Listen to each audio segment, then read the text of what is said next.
Cold. Cold. One can get cold if you are exposed to extreme, moisty weather. This is a poem about prison experience in the apartheid South Africa. The prisoners are treated inhumanely as they walk barefooted on clammy cement. The cell itself is wet. The light is gray, and there is a lot of cold. The prisoners are not properly fed. They sleep, they sit on the concrete. They eat sugarless pap.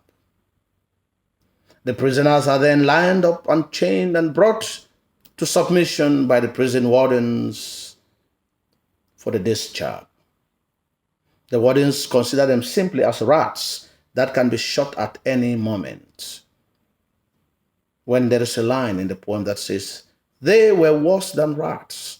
You can only shoot them."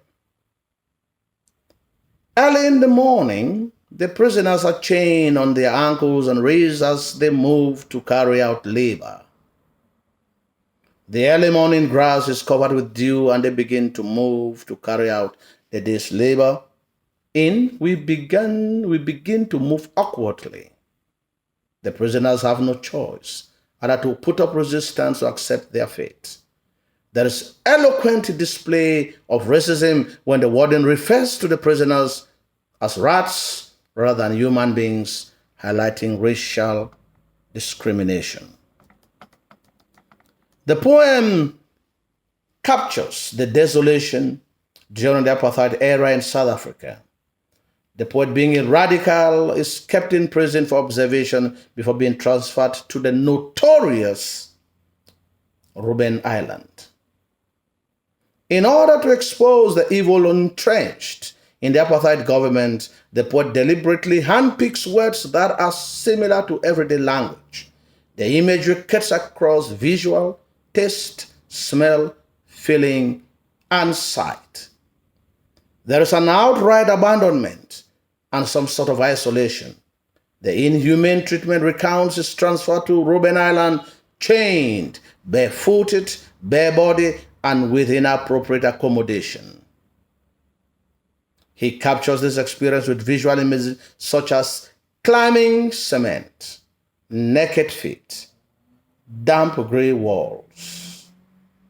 This prepares the inhumane physical conditions that he and other prisoners are to be subjected to in prison.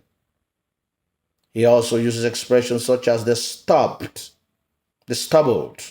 wet with 3 o'clock dew, is black with glittery edges to seal the suffering.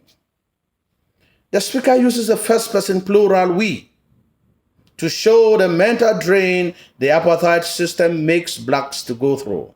It's a collective punishment. To corroborate the assertion, he uses sensory images such as on the concrete, our fingers, sugarless pap, and our mouths. These show the activities that tailor the lives of the apartheid prisoners. The active expressions that follow, such as the labor erect, form line, still ourselves, number with resigned acceptance, highlights the torture experience on transit as well as in the prison themselves.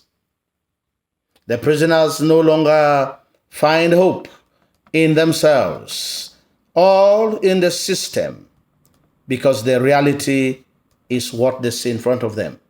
For the prisoners, life is to be lived based on the demands of the system that had incarcerated them and not on their self-interaction with self and the society to which they rightfully belong to.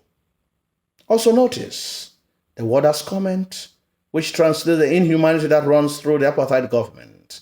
Ironically, blacks respond with a non-violent approach, and the prisoners respond to their demigods, the warders, the apartheid government, with lack of hope. For the poet, corruption robs a man of empathy.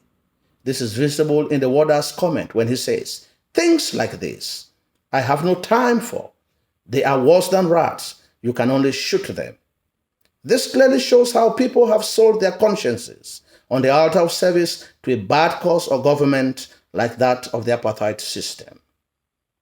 The warder uses the word "things" to refer to the prisoners, which means that during torture, the prisoners are considered as non-living things. They are of no value, and as such, they have the liberty to dispose of them at the slightest opportunity, which is considered right or legal. Therefore, we are faced with a system that eats into the conscience of men and drains them of their empathy for human beings. They literally leave them lifeless to the point that they cannot listen to the voices of other human beings. In the last lines, the movement is explored through nature, the large frosty glitter of stars. He also goes on to itemize the weapons of enslavement on the prisoners, such as chain on our ankles and wrists. At this point, Brutus highlights the theme of desolation. The wretchedness that Brutus and his fellow inmates experience can be captured or compared to the reality of Christ on the cross. The lives of the prisoners are reduced to living for the sake of the system. The poem is about prison experience in apartheid South Africa as we are fed with the ugly state of things. We are clearly exposed to the soul-draining experiences of the prisoners. They have no hope for the future. Rather, we are presented with a constant state of resignation and doom. Also take note of homophobic statements that come from the warders, who themselves are enslaved by the system. Above all, man's inhumanity to man, misery, and pain and desolation are the main ideas raised in this poem. The poem is written in a deplorable condition to show the deplorable condition of the notorious cells of the system. The cells lack warmth to keep the prisoners healthy, and cold remains a dominant image throughout the poem. Words like resigned acceptance stands for the helplessness, and outwardly stands for lack of freedom. The lines, the chain on our wrist and ankle, symbolize the experience undergone by the prisoners, inmates during the incarceration, and a metonymy for bondage.